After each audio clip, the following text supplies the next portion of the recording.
Hey guys, we're gonna do a video on this. We're gonna talk about it, but talk about it anyway. This Syrian crisis with Trump, the rebels, he's basically abandoning them.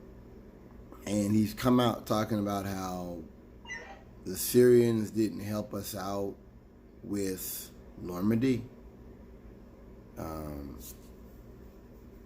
You guys know who the Axis people were? Like, that makes no sense. And then he was talking about how he went to Dallas and said the Turkey people, the Kurds should be happy.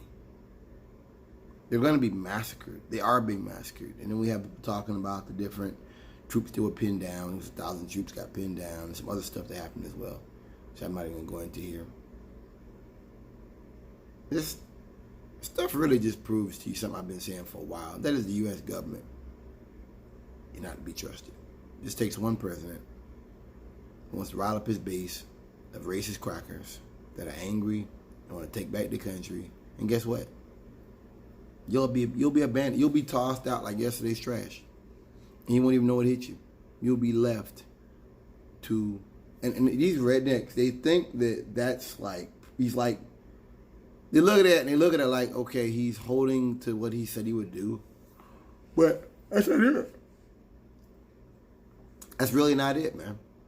I look at that and I feel like with Trump, the worst thing is he really weakens goodwill in America. In America and outside America. I think he makes people look at America as a possible enemy. That this can happen again. You know, it's almost like a guy that drinks and beats his wife and shit. But then, like, when he's not drinking, he's kind of like a Boy Scout, quartermaster, you know, whatever you call it, Boy Scout leader, and he's a choir, you know, lead a choir in his church. He's a you know, youth minister, Sunday school. It's just like, but then on the weekends he gets drunk, beats his wife, just tears shit up, you know, drives drunk, you know, maybe smokes, maybe smokes a little coke, you know, stuff like that. It really is like that to me. He, you know.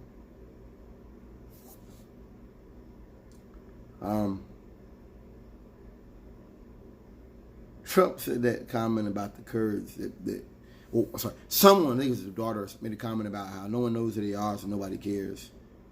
I think that's dangerous. And I say it's dangerous in the vein that, like I said, it weakens goodwill. And I guess I just realized that with Trump, like, nobody really cares about how America looks. Like, they really don't care. They have no thought whatsoever. Oh, man. I just think that is the most dangerous shit ever. The most dangerous shit in the world.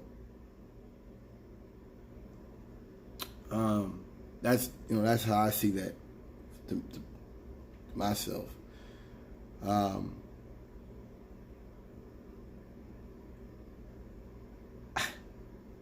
always talk about the lies Trump tells and how I mean, people go on MSNBC and they break down this stuff. Like, he made a comment about Normandy.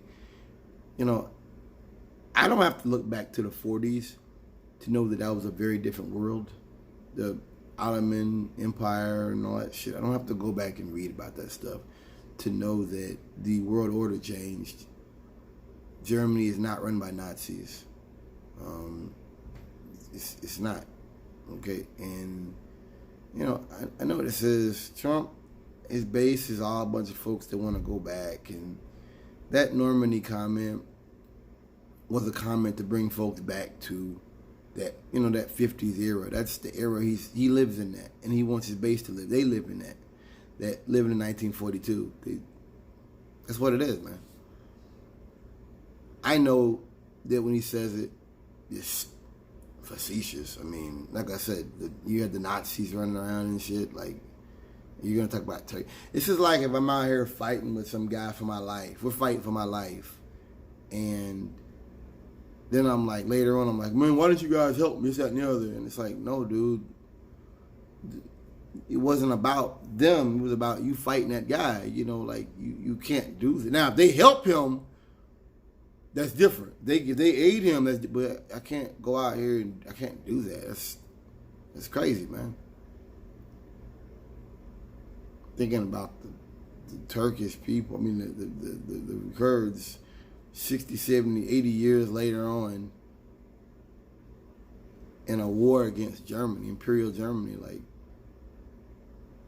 I don't have to do that. Like I said, some folks on MSNBC and other places, they get in depth. And that's cool. If you want to do that, that's cool. But I don't have to sit here and read for 5 minutes to know that this is not Nazi world. This is not, I mean, it feels like it sometimes, but they didn't win the war. So the Confederates didn't win the war. We've moved on.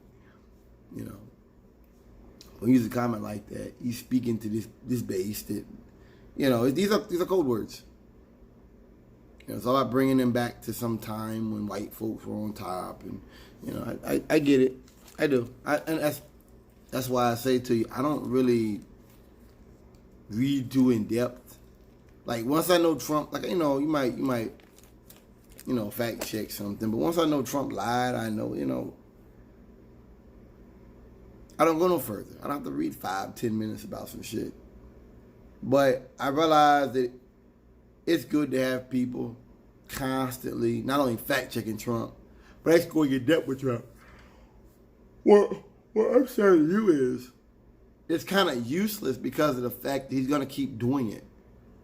And he has kept doing it. And a lot of his stuff is already coming up as lies, so it's like anybody who still believes at this point, 3 years on, is there any point? Like, you know what I mean? It's like a woman that likes to get abused. She knows better than anybody what the man's doing to her. You telling her stuff to a certain extent, it's not going to really change anything. I don't mean to be cruel. I don't mean to sound cruel. I'm just making a point to you that you can't, I look at MSNBC as kind of like they want to be polished and all that. I get it. Probably do the same thing if I had a news station. I get it. It's what it is. That's cool. But I don't know, yo. I just, and there's also racism in that. This attitude that we can just drop people at a moment's notice and they don't matter because no one knows who they are. I think that's very irresponsible. I think that's disgusting. I think that's just distasteful to even say that, even if you think that. It's like with Amber Geiger when the Texas Ranger told the mama, I don't know why she was arrested. I wouldn't have, even if, like my friend Denzel said, even if you believe that, why would you tell her that? The man ain't even been dead 2 weeks. The body ain't even got cold yet. And you're sitting up here, laughing and joking. That's Blue Lives Matter. Whatever they say, whatever they do, I think it's just. I don't care who it hurts. Peace out.